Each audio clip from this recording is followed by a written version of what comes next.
আসসালামু আলাইকুম সবাই, কেমন আছো আপুরা? আলহামদুলিল্লাহ ভালো আছি আমি। আজকে তোমাদেরকে দেখাবো একটা ডিজাইনার ফিতা। অনেকে বলবা আপু ফিতা আবার ডিজাইনার হয় নাকি? হ্যাঁ, অবশ্যই হয়, ফিতাও ডিজাইনার হয়। যেটা দিচ্ছি দেখো, একটু সব কিছুরই আসলে সৌন্দর্য আছে, ফিতার মধ্যেও সৌন্দর্য আছে। আমার কাছে এই ফিতাটা ভীষণ ভাল লাগে।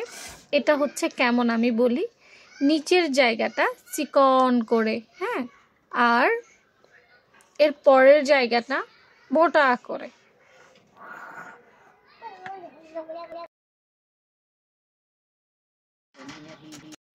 প্রথম দিকে তোমাকে কিছু পরিমাণ সোজা করে সেলাই করতে হবে, ঠিক যেমনটা আসলে আমি সেলাই করছি। তবে এটা সেলাই করার একটা ট্রিক্স আছে, যেটা আজকে আমি শেয়ার করব।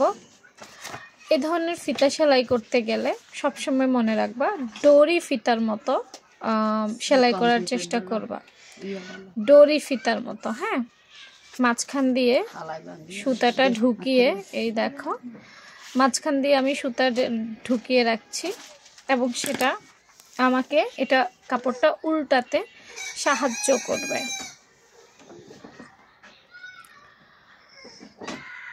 হ্যাঁ, একদম সোজা করে ফিতাটা মাথার মধ্যে রাখবো।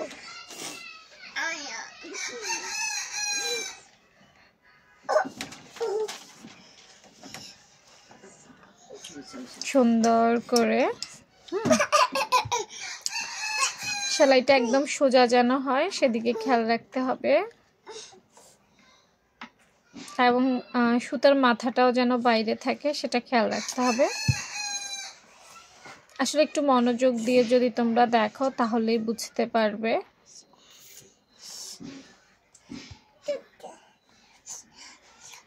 এই জায়গাটা একটু চওড়া হবে, একটু বাঁকা শেপ হবে, যেটা আসলে এই ফিতাটারই সৌন্দর্য। তারপর ওই যে দেখতে পাচ্ছ কালো সুতাটা একদম মাথার মধ্যে রেখে কয়েকটা ডাবল সেলাই করে দিতে হবে, অর্থাৎ ভেতরের সুতাটা আটকে থাকতে হবে। ফিনিশিংটা একটু ঠিক করে নিচ্ছি।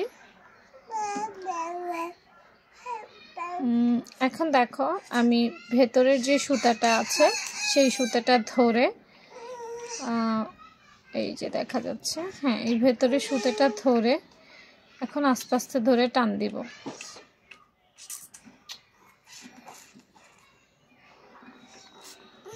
মাথাটা শক্ত শক্ত করে ধরতে হবে কিন্তু, তাহলে সুন্দর হয়ে বের হবে।